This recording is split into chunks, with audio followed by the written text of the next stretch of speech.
Hey there, Jason here.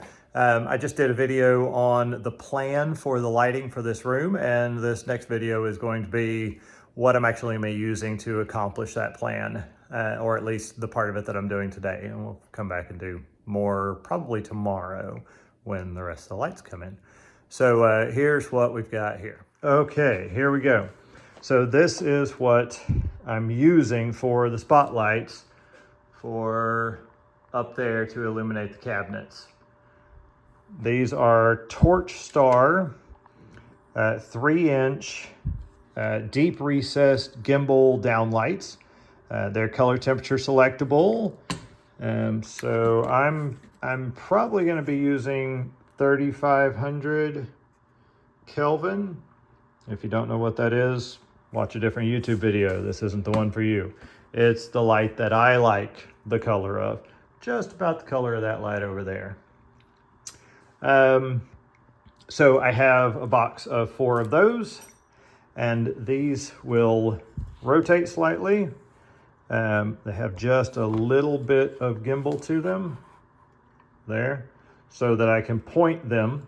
Now when they do gimbal, the can doesn't move at all, so the light fixture stays exactly the same on the ceiling, and it's just where the light goes that changes. And I'll probably gimbal those in just a little bit at these pieces of tape to catch the cabinets, hopefully kind of in the middle of the top doors there.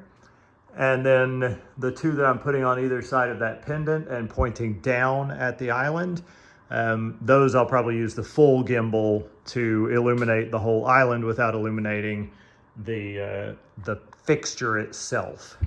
So that's those. This is the box I've already opened, the one that I was playing around with. And then here's another box of those. And that's that.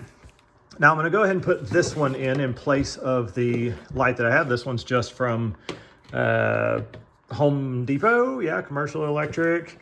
But it is a dim to warm, which means I can actually make it a color more like incandescent as I dim it down, whereas it'll be nice bright white 3500 Kelvin when it's at full brightness. And that one I'm going to do where that one is. And I know there's a lot of glare coming off of that right now, but it does not look like that in person. There is no glare from that light in person. And let's see, can we make it show us what it really looks like? No, we can't. That's okay. These are not flat wafers.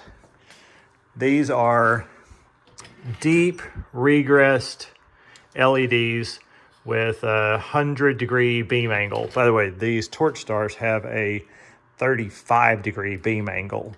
So it's a very directed spotlight. I think technically it doesn't qualify as a spotlight until it's under 30 degrees, but whatever.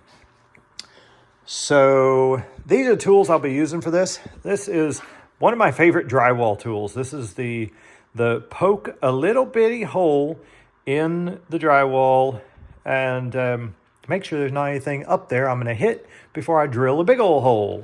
So I use that constantly. Pretty much anytime I cut into or drill into drywall, I poke a hole with that first. These are real strong neodymium magnets. You can see we're just linking everything together. We'll leave them like that. I have a whole bunch of them, and they are so I can stick them to the drywall screws on the joist running through the ceiling, so I know exactly where they are.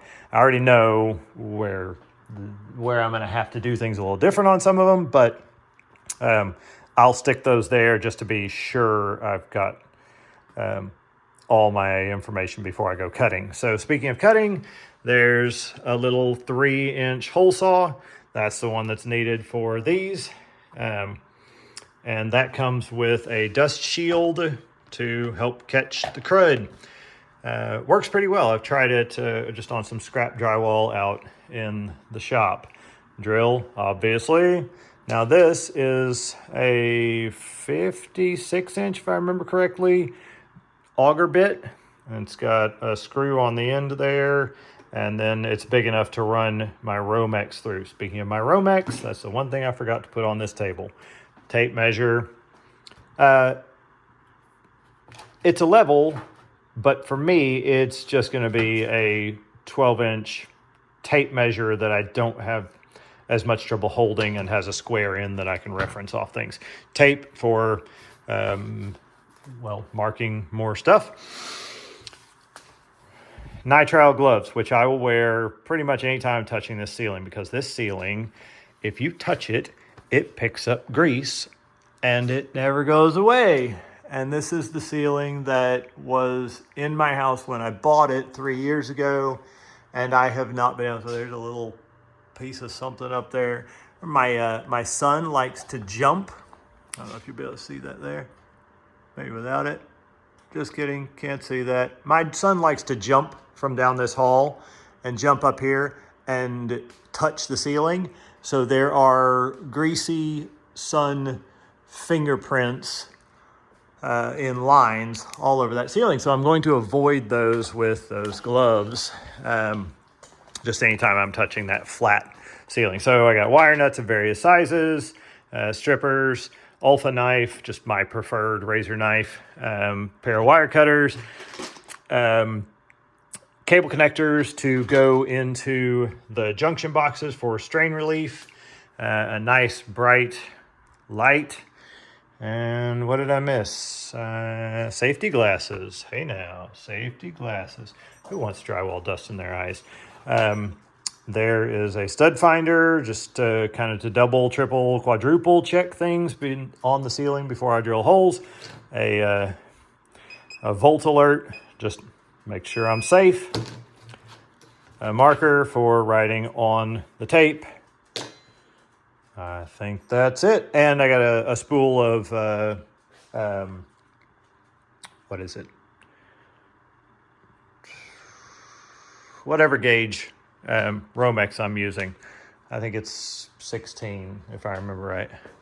I guess I could go get it. All the lights I'm not using that I've ordered and looked at and gone, nope, nope, nope. So those are 4-inch wafers that aren't quite as regress as I want them.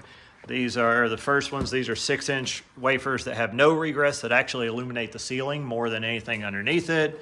What else? We got more 4-inch deep regress, 6-inch medium regress, all the things that I've bought trying to find the right lights for this. I've been planning this for, I don't know, 2 weeks, something like that. So out here in my electrical and plumbing drawer, plenty of Romex. And this is all low voltage stuff. I mean, it runs off 120, but these lights each consume maybe 10 watts, so you don't need a lot. And what is it that we're actually using? 14 gauge, excuse me, not 16 gauge. I should have known that. And the dog decided to stay in the garage. What the heck, we'll leave her out there. Okay, I'm gonna stop this one here, and then I'm going to put it on the stand and start